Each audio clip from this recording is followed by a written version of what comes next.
నమస్తే. ప్రస్తుతం మనతో పాటు సీనియర్ జర్నలిస్ట్ జగదేవ్ ఉన్నారు. ఆయనతో మాట్లాడదాం. నమస్తే సార్. నమస్తే. సార్ కొణిదెల ఫ్యామిలీ ఒక పక్క, ఇంకో పక్క అల్లు ఫ్యామిలీ. అంటే ఎలక్షన్స్ టైం నుంచి ఇది ఒక రకమైన గొడవ అయితే ఉంది అని చెప్పేసి వార్తలు వస్తూనే ఉన్నాయి. రీసెంట్గా కొణిదెల నిహారిక కూడా మాట్లాడారు, మా ఇంట్లో అలాంటి డిస్కషన్ ఏం జరగట్లేదు, మెగా ఫ్యామిలీ అని చెప్పేసి కూడా మాట్లాడారు. కానీ ఈ ఒక చిట్ చాట్లో నాగబాబు ఆల్రెడీ సోషల్ మీడియాలో యాక్టివ్గా ఉంటారని తెలుసు. అయితే ఆయన చిట్ చాట్లో ఫ్యాన్స్ అడుగుతూ ఉంటే అందులో అల్లు అర్జున్ ఫ్యాన్స్ అడిగారు, అంటే మీ ఇద్దరి మధ్యలో గొడవ ఇంకా కొనసాగుతుందా, అసలు అల్లు అర్జున్ మీద మీ ఒపీనియన్ ఏంటి అంటే హార్డ్ వర్కర్ అని చెప్పేసి జస్ట్ ముగించేశారంట అక్కడ. సో దీని గురించి బయట బాగా టాక్ వస్తుంది, అంటే వాళ్ళిద్దరి మధ్యలో గొడవలు సాల్వ్ అయ్యాయి అని చెప్పేసి, లేకపోతే ఇంకా కొనసాగుతున్నాయి అని చెప్పేసి. మీరేమంటారు సార్? అంటే ఇలా స్ప్రెడ్ అవ్వడం కరెక్ట్ అంటారా? ఇది నాగబాబు గారు ఫ్యాన్స్తో చేసిన చిట్ చాట్లో అల్లు అర్జున్ ఫ్యాన్స్ అడగలేదు, మెగా కాంపౌండ్ ఫ్యాన్సే ఎక్కువ ఈ విషయాన్ని ప్రస్తావనకు తీసుకొచ్చారు. ఓకే, ఎందుకంటే అల్లు అర్జున్ ఫ్యాన్స్ నాగబాబుకి ఎందుకంటే ఫస్ట్ ఈ విషయం మీద దేని మీదైనా ప్రత్యక్షంగా అయినా పరోక్షంగా అయినా స్పందించేది, ఓపెన్ అప్ అయ్యేది నాగబాబు గారే. సో ఆయన ఈవెన్ చాలా సరదాగా ఉంటాడు అన్నమాట కుర్రోళ్ళతో కూడా. ఎందుకంటే ఇప్పుడు కాదు, నాకు ఎప్పుడు తెలిసిందంటే నేను మీడియాలో యాక్టివ్గా ఉండే రోజుల్లో వజ్రోత్సవ వేడుకలు జరిగాయి, 75 years of Telugu film industry. అప్పుడు కూడా ఆయన మొత్తం వేణుమాధవ్ అప్పుడు చనిపోయారు అనుకోండి, కమెడియన్స్ అందరితో కూడా కూర్చొని జోకులు వేసుకొని జోవియల్ ఎప్పుడు అలాగే ఉంటాడంట. సో అట్లా అంత ఆయనకి ఆ హ్యూమరస్ ఇది ఉంది కాబట్టి జబర్దస్త్ కూడా ఆయన బాగా హ్యాండిల్ చేయగలిగాడు. సో అట్లాగా నాగబాబు గారు ఎప్పుడు కుర్రోళ్ళతో చాలా జోవియల్గా చదవకుండా అందరూ ఈ ఫ్యాన్స్ కూడా బాబాయ్ బాబాయ్ అన్నట్టుగా ట్రీట్ చేస్తుంటారు. అంటే అన్నయ్య మెగాస్టార్ కాబట్టి ఇప్పుడు నెక్స్ట్ జనరేషన్ వాళ్ళకి పెదనాన్న బాబాయ్ లెక్కే వీళ్ళు ఇంకా. సో అట్లాగా బాబాయ్ బాబాయ్ ఇప్పుడు ఎక్కువ ఈ అల్లు అర్జున్ గురించి వచ్చాయంట. బట్ అసలు దీనికి ఆద్యం పోసింది అల్లు అరవిందే అని అందరి అభిప్రాయం. అంటే ఎవరైతే హార్డ్ కోర్ ఫ్యాన్స్ ఉంటారో వాళ్ళందరూ అలాగే ఫీల్ అయ్యారు. ఈవెన్ నేను కూడా అలాగే ఫీల్ అయ్యాను. ఎందుకు ఫీల్ అయ్యానంటే, ఒకవైపు అల్లు అరవింద్ గారు, సురేఖ గారు, రామచంద్ర గారు ఇక్కడ పవన్ కళ్యాణ్ గారిని కలవడానికి వెళ్ళారు. అక్కడ పిఠాపురంలో అమ్మవారిని దర్శించుకున్నారు, దత్తాత్రేయుని దర్శించుకున్నారు. తర్వాత ఆయన మద్దతుగా చెప్పారు.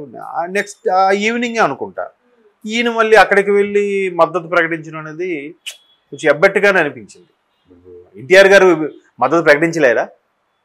ఆ ఫ్యామిలీ నుంచి వచ్చినవాడేగా ఎన్టీఆర్. ఆయనకన్నా ఈయనకి రెస్పాన్సిబిలిటీ కాదు కదా. ఒక లాజిక్గా తీసుకుంటే ఆయన ఎన్టీఆర్ గారు స్వయాన హరికృష్ణ గారు అబ్బాయి, ఎన్టీఆర్ మహానటుడు ఎన్టీఆర్ మనవడు కాబట్టి ఆయన ప్రకటించినా ప్రకటించకపోయినా ఆయన టీడీపీ వాడే. బట్ ఆయన కూడా సినిమా అనేది ఒక వ్యాపారం, అన్ని రకాల వర్గాల వారు అన్ని రకాల ప్రేక్షకులు చూస్తారనో, లేదంటే ప్రస్తుతం చిన్న సినిమాలు వాళ్ళ బిజినెస్ని చెడగొట్టడం ఇష్టం లేక ఆయన స్తబ్దుగా ఉండిపోయాడు. ఆయన ఎన్ని ట్రోల్స్ చేసినా, ఎన్ని కామెంట్స్ చేసినా ఎన్టీఆర్ ఏం మాట్లాడలేదు. ఈవెన్ వాళ్ళ తాతగారి పేరు తీసేసి యూనివర్సిటీకి రాజశేఖర్ గారి పేరు పెట్టినప్పుడు కూడా రెస్పాండ్ అవ్వలేదు ఆయన. ఎందుకంటే ఆయన మీద నమ్ముకొని కొన్ని కోట్లు పెడుతున్నారు, నష్టం వస్తుందనో వేరే ఉద్దేశం. బట్ ఎన్నన్నా ఎటు మాట్లాడకుండా ఉంటే అది బెస్ట్. అది నొప్పించక తానవ్వక తప్పించుకు తిరుగువాడు అన్నట్టు. బట్ ఈయన అలా కాకుండా నేను మాట ఇచ్చాను అంటే మరి అలాగే ఎన్టీఆర్ కూడా మాట ఇచ్చారుగా, ఈ కట్టి కాలే వరకు టీడీపీలోనే ఉంటుంది, ఎందుకంటే తాతగారు పెట్టిన పార్టీ కాబట్టి ఆయన పేరుతో ఉన్నాను నేను ఇప్పుడు అని. మరి ఇట్లా అలా వెళ్ళడం అనేది ఇలాంటి లాజిక్లు, ఇలాంటి కంపారిజన్ వల్ల చాలామందికి నచ్చలే. సో అది చాలా దుమారం అయింది. ఆ నచ్చకపోవడం అంశమే ఇమీడియట్గా నాగబాబు గారు ఒక ట్వీట్ చేశారు. అప్పట్లో మీకు గుర్తుందో లేదో, మనతో ఉన్నవాడు ప్రత్యర్థి అయినా మనవాడు కానట్టే, మనవాడు అనుకున్నవాడు ప్రత్యర్థితో ఉన్నాడు మనవాడు లెక్కే, మన కోసం చేసేవాడు అన్నట్టు ఏదో పెట్టాడు. సో అది పెట్టిన 1 day 2 days డిలీట్ చేశారు, అది వేరే విషయం అనుకోండి. సో అప్పటి నుంచి ఇంకా ట్రోల్ స్టార్ట్ అయ్యి ఈవెన్ పుష్ప కూడా అన్ఎక్స్పెక్టెడ్గా, అన్ఫార్చునేట్లీ అన్ఎక్స్పెక్టెడ్ తెలియదు కానీ అది కూడా పోస్ట్ పోన్ అయింది. రేపు August 15 రిలీజ్ అవ్వాలి సినిమా, డిసెంబర్కి వెళ్ళిపోయింది. ఇట్లా రకరకాలుగా ఓహో పవన్ కళ్యాణ్ ఫ్యాన్స్ కూడా ఆవేశంతో పుష్ప సినిమాని రిలీజ్ని అడ్డుకుంటాం, లేదా రిలీజ్ అయినా ఆడనివ్వమని ఏదో రకరకాలుగా స్టేట్మెంట్లు ఇచ్చారు. ఎందుకంటే చాలామంది ట్రోల్స్ చేశారు. అల్లు ఆర్మీ అని పెట్టుకున్నాడు ఈయన అల్లు ఆర్మీ ఉంటే ఏంటి ఇదే పెద్ద, మాకు అసలు అందరికీ ఫ్యాన్స్ ఉంటారు, ఆర్మీ ఉంటుందేమో, ఒక పవన్ కళ్యాణ్కి మాత్రమే భక్తులు ఉంటారని చెప్పి కూడా ఈ ఫ్యాన్స్ తగ్గలే. సో ఓవరాల్గా ఇట్లా ఈ చినికి గాలివాన్ అవ్వడం, ఎక్కడ కనబడినా ఇట్లా డిస్టర్బెన్స్ రావడం. అసలు మొదటి నుంచి కూడా అల్లు వారి ఫ్యామిలీకి, కొణిదెల ఫ్యామిలీకి ఏవో డిస్టర్బెన్స్ ఉన్నాయా? అందుకే మెగా కాంపౌండ్ హీరో అనిపించుకోకుండా ఈయన సెపరేట్ ఇమేజ్ కోసం ట్రై చేసి ఎంత కష్టపడుతున్నాడా? ఒక బన్నీ అనే వ్యక్తి వేరేగా ట్రై చేస్తున్నాడు అన్నట్టు కూడా వార్తలు ఉంది. మేబీ అయినా అయిండొచ్చు. ఆయన అంటూ ఓన్ స్టైల్ అది క్రియేట్ చేసుకున్నాడు. ఓకే, దానికి తగ్గట్టు సినిమాలు కూడా పడ్డాయి. పుష్ప ఆల్ ఇండియా మూవీ, అదే పాన్ ఇండియా మూవీ అయిపోయింది. సో దానివల్ల కూడా ఈయన ఇలా బిహేవ్ చేశాడు అన్నట్టు కూడా కొంతమంది అన్నారు. ఈయనకి నేషనల్ అవార్డు వచ్చింది, పాన్ ఇండియా స్టార్ అయిపోయాడని చెప్పి నంద్యాల వెళ్ళారు. అది కూడా వాళ్ళ మిస్సెస్ స్నేహితురాల భర్త, ఈయన డైరెక్ట్గా స్నేహితుడు కూడా కాదు. ఏవో రకరకాలుగా ఇప్పుడు ఒక వ్యక్తి మీద ఇంప్రెషన్ తగ్గింది అంటే ఖచ్చితంగా ఇంక అన్ని మచ్చలే చూస్తారు, వైట్ పేపర్ అంతా వదిలేస్తారు ఇంకా. సో అట్లాగా జరగడం మొత్తం మీద ఈ మధ్య కాలంలో ఇది మరీ ఎక్కువగా రాజుకుంది. అంటే సోషల్ మీడియా పరంగా కోల్డ్ వార్ నడుస్తూనే ఉంది, అటు మెగా ఫ్యాన్స్కి అల్లు అర్జున్ ఫ్యాన్స్కి. కాకపోతే ఇంకొక వార్త కూడా ఇది నిజమే అనిపించేలా చేసింది. ఏంటంటే చిరంజీవి గారు ఈ మధ్యకాలంలో ఒక నిర్ణయం తీసుకున్నారంట. అందరూ ఇప్పుడు మెగా కాంపౌండ్ నుంచి దగ్గర దగ్గర ఒక 10-12 మంది హీరోలు ఉన్నారు, మంచి మంచి ఆర్టిస్టులు, హీరోలు కానీ ఏదైనా. వీళ్ళందరూ కూడా బిజీ అవ్వడం వల్ల, బిజీ షెడ్యూల్ వల్ల కలవలేకపోతున్నారు. నెలలో కంపల్సరిగా 1 రోజో 2 రోజులో పలానా డేట్ పలానా టైంకి కంపల్సరిగా కలవాలి. కలవకపోతే మాత్రం ఊరుకునేది లేదు. దానివల్ల మన వద్ద గ్యాప్ వచ్చేస్తుంది, మనస్పర్ధలు వస్తాయి, ఒకరికొకరు కష్టం సుఖం చెప్పుకోవాలి, అదే కుటుంబం అంటే అన్నట్టుగా చిరంజీవి గారు ఒక ఆర్డర్స్, అదే కుటుంబ సభ్యులకి ఆర్డర్స్ అని కాదు, సరదాగా గ్రూప్లో పెట్టారంట, ఇట్లా మనందరం కలవాలి అన్నట్టుగా.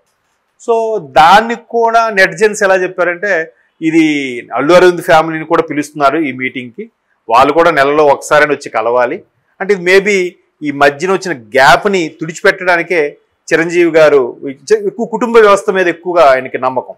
పైగా ఎంత పెద్ద కుటుంబాన్ని కూడా ఎస్టాబ్లిష్ చేశారంటే బికాస్ ఆఫ్ చిరంజీవి గారు. తమ్ముడు అవని, మేనల్లుడు అవని, ఇంకో తమ్ముడు ప్రొడ్యూసర్ అవని, కొడుకు అవని, కూతురు అవని, ఎవరైనా సరే అలాగే అంత బాగా ఎస్టాబ్లిష్ చేసిన వ్యక్తి కాబట్టి, కుటుంబ విలువలు కూడా మంచి గౌరవం ఇచ్చే వ్యక్తి కాబట్టి ఆయన ఎక్కడ ఎప్పుడు బర్స్ట్ అవుడు, ఓపెన్ అవుడు, ఏమి స్పందించడు. ఆయన తిట్టుకున్నా ఎవరిని ఏమంటారు. అది చాలా కష్టం. అంటే ఆ స్థాయిలో ఉండి, అంత బ్యాక్గ్రౌండ్ ఉండి కూడా, ఇప్పుడు మొన్న పవన్ కళ్యాణ్ గారు ప్రమాణ స్వీకారం చేసిన చిరంజీవి గారి దగ్గరికి వెళ్ళి మోదీ గారు చేయి మరి పైకెత్తి అంటే చిరంజీవి గారి ఇమేజ్ అప్పటికైనా అర్థమవుతుందా జనాలకి.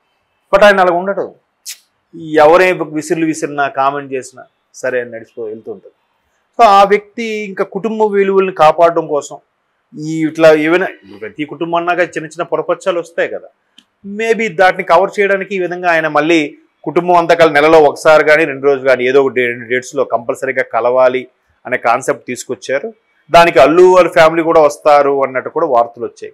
ఆ వార్త వచ్చిన వెంటనే మళ్ళీ నెటిజన్స్ ఇచ్చే కామెంట్ ఏంటంటే, అయితే నిజంగా వీళ్ళ మధ్యన గ్యాప్ ఉందన్నమాట, ఏవో మనస్పర్ధలు ఉన్నాయన్నమాట. సో అవి కప్పిపుచ్చడానికే, అవి సమన్వయపరచడానికే చిరంజీవి గారు ఇటువంటి నిర్ణయం తీసుకుని ఉండొచ్చు అన్నట్టు కూడా వార్తలు వస్తున్నాయి. మేబీ అంటే వాళ్ళు అంత స్థాయిలో సీరియస్గా పట్టించుకోరమ్మా. ఎందుకు పట్టించుకోరని అంటే, మొన్న నిహారిక గారు కూడా పిఠాపురము, కాకినాడ అవన్నీ తిరిగారు. ఆవిడ కమిటీ కుర్రాలు ఏదో సినిమా ప్రొడ్యూస్ చేశారు ఆవిడ. అప్పుడు కూడా వదలలేదు మీడియా వాళ్ళు. ఏంటి మీకు కుటుంబ సభ్యులకి ఉన్నాయా, అల్లు కుటుంబ సభ్యులకి అంటే, అది దాన్ని అంత పెద్ద సీరియస్గా తీసుకోము మేము, అది ఎవరి వ్యక్తిగత అభిప్రాయం వాళ్ళది, అసలు మా కుటుంబంలో అటువంటి ప్రస్తావనే రాదు ఎప్పుడు అన్నట్టే చెప్పింది ఆవిడ.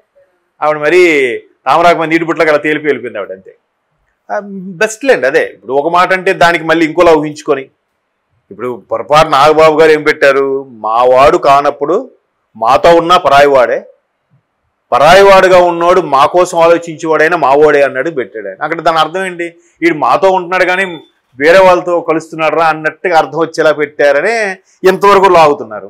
మళ్ళీ పొరపాటున ఈవిడ ఏమైనా మాట్లాడింది అనుకోండి, ఇది ఇంకొక 6 నెలలు ఆగుతారు. ఇప్పటికే డిసెంబర్ పోస్ట్ పోన్ అయింది.